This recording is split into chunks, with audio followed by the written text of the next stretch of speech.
हाँ पंडित जी, मैं तुम्हें वैसा ही करूँगा, जो आप कहेंगे वही करूँगा।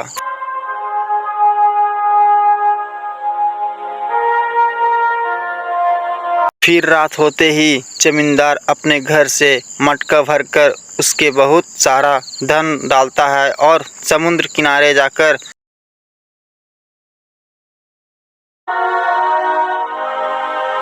उसे पानी में विसर्जित कर देता है।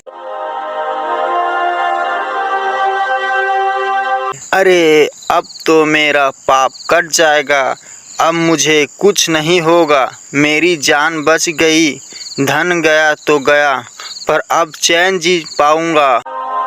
इतना कहकर लौटने लगता है।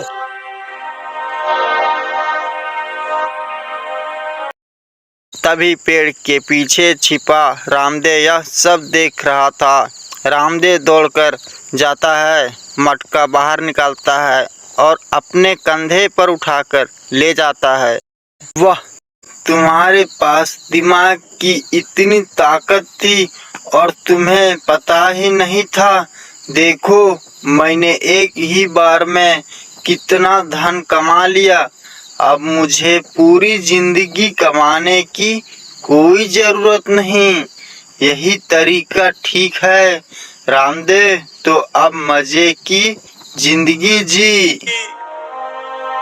रामदेव वहाँ का सारा धन लेकर आ जाता है और अच्छे से जिंदगी जीने लगता है।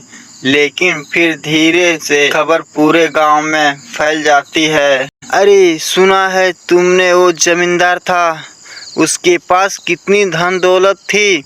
उसे शराब लग गया था, जिसकी वजह से उसे अपना सारा धन समुद्र में बहाना पड़ा। तू ये क्या कह रहा है? ऐसा कौन सा शराब था जिसे उसे सारा धन समुद्र में बहाना पड़ा? मुझे तो जरूर इसके पीछे कुछ गड़बड़ लग रहा है। पता नहीं, जो भी हो, हमें तो सच जानने का कोई हक नहीं है। लेकिन हाँ, इतना जरूर है कि अब जमींदार का हाल बहुत बुरा हो गया है। ऐसे कई दिन बीत जाती है। अरे अब तो सारे पैसे खत्म हो गए हैं, मुझे फिर से कोई नया शिकार ढूंढना होगा। लेकिन उससे पहले कुछ दिन गुजर लिए जाएं। हाँ मुखिया जी, थोड़े पैसे उधार ले लेता हूँ। इतना कहकर रामदेव मुखिया के पास जाता है। आओ आओ रामदेव, बोलो कैसे आना हुआ मेरे पास? मुखिया जी, थोड़े पैसे उधार दे दीजिए, कुछ दिन में वापस कर दूंगा। अब क्या है ना, मेरे पास खत्म हो गए हैं। हा हा हा हा हा हा हा हा। अरे रामदेव, तेरे पास पैसे कहाँ से आए? दिन भर तो सोता रहता है और अब उधार मांगने आ गया है। तू क्या चाहते हैं, मैं अपना धन यूं ही पानी में डुबा दूं? चल भाग यहाँ से। तेरे जैसे कितनों को देखा है मैंने। मुखिया जी, आप ऐसा क्यों कह रहे हैं?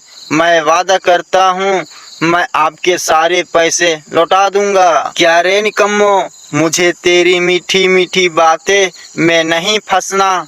तेरे पास ना अकल है ना कोई काम, पैसे लौटाने डोम करता है। जा यहाँ से, वरना अभी लोगों को बुलाकर भगा दूंगा। मुखिया क्रोध में रामदेव को धक्के देकर घर से निकाल देता है। मुखिया जी, अगर तूने मुझे पैसे दिए होते, मैं तुझे कई गुना लौटा भी देता। कि तूने मेरी बेइज्जती कर दी, अच्छा नहीं किया तूने। देखना अब अलग रूप यह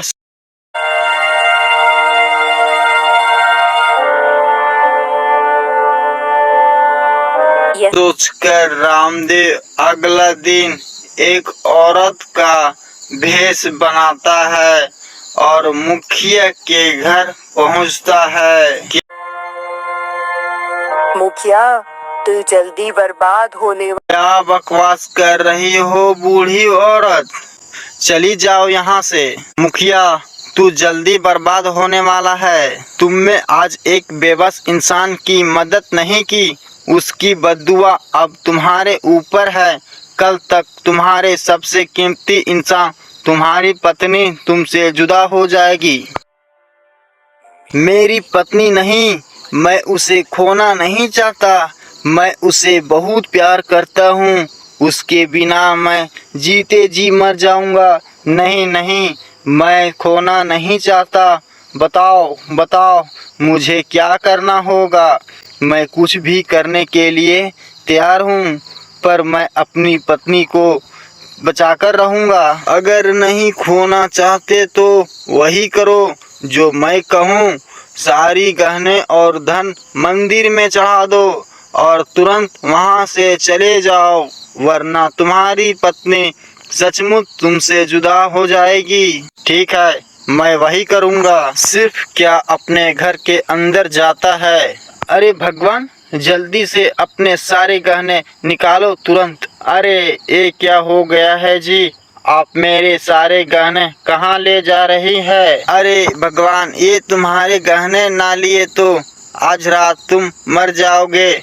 मैं खुद उस ज्ञानी बुढ़िया सुना है। हे भगवान, ये आप कैसे बातें कर रहे हैं? सच सच बताइए, ये सब क्या हो रहा है? हाँ, ये बहुत पहुंची हुई बुढ़िया आई हुई थी। उसने कहा कि अगर ये सारे गहने मंदिर में ना चढ़ाए तो आज की रात तुम्हारी पत्नी आखिरी रात होगी।